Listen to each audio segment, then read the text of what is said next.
Boker Tov, nous sommes le 17 septembre 2021, c'est l'heure du premier journal d'information en direct de Jérusalem sur Radio Kalita. Nos studios à Jérusalem avec notre correspondant Daniel Haïk. Bonjour Daniel, et à la une de l'actualité ce matin en Israël, les données préoccupantes de l'épidémie de coronavirus. Oui, Boker Tov, Ilana, la journée de Kippour est derrière nous, mais les préoccupations sanitaires, elles, restent toujours présentes en Israël. Durant cette journée de Kippour, le nombre de personnes contaminées est resté très élevé, plus de 8500 nouveaux malades. Le taux de positivité est d'environ 6% et le nombre de malades graves a légèrement baissé à 654 malades, dont 237 sont malades dans un état critique, 187 sous assistance respiratoire. Mais ce qui est le plus inquiétant pour les responsables de la santé publique, c'est le coefficient de contamination. En début de semaine, il était en baisse constante, en deçà du fatidique 1, mais là, il remonte et hier, il a été de 1,14, ce qui signifie que l'épidémie recommence à se propager en Israël. Quant au nombre de décès, il reste relativement élevé. Au sein du ministère de la Santé publique, des critiques sont émises actuellement en direction du coordinateur de l'action du gouvernement contre le corona, le professeur Salman Zarka. Au ministère de la Santé, on affirme que le public est déboussolé par les directives parfois contradictoires qui sont publiées. Et sur le plan sécuritaire à présent, on revient bien sûr sur la journée de Kippour, hier qui s'est déroulée plutôt dans le calme.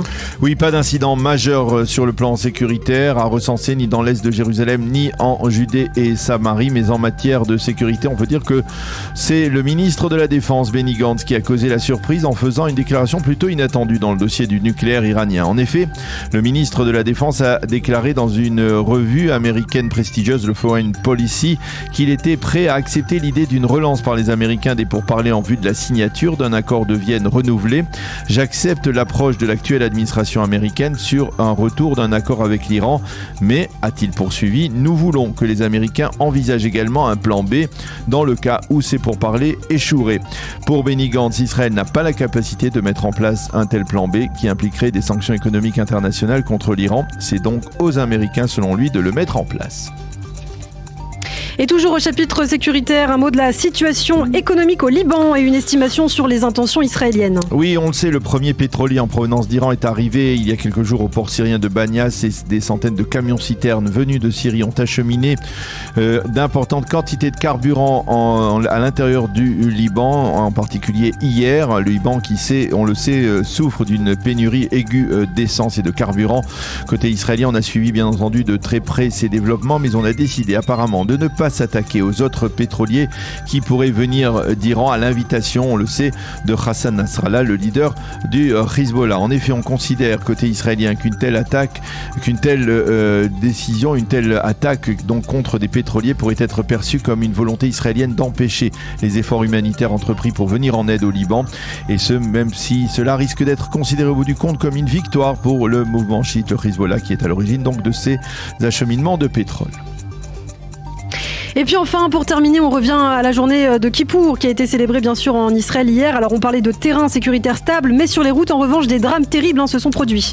Oui, effectivement, vous savez qu'à Yom Kippour en Israël, il n'y a pas la moindre circulation. Les grandes artères, y compris les autoroutes, sont totalement vides et destinées aux joies des plus jeunes qui circulent librement sans appréhension à vélo ou en trottinette. Et bien, mercredi soir, au début de la journée de Kippour, un Israélien ivre a violé ses règles et a circulé sur l'autoroute numéro 4 près de Ramat Gan à bord de son véhicule. Il a percuté de plein fouet un enfant de 12 ans qui faisait du vélo.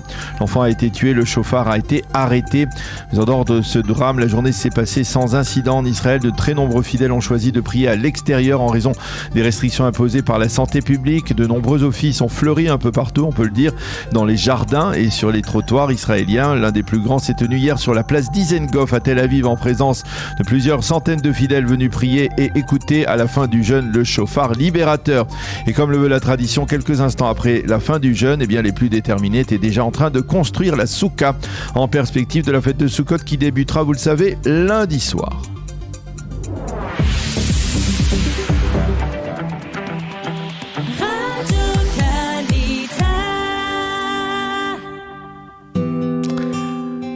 Une page météo, vous l'avez très certainement remarqué durant la fête, la journée de Kippour, le temps était relativement frais et il restera frais avec possibilité même de pluie éparse et en particulier sur le littoral israélien. Les températures resteront en deçà de la moyenne saisonnière avec 27 degrés à Jérusalem aujourd'hui, 28 à Tel Aviv et 34 degrés à Eilat.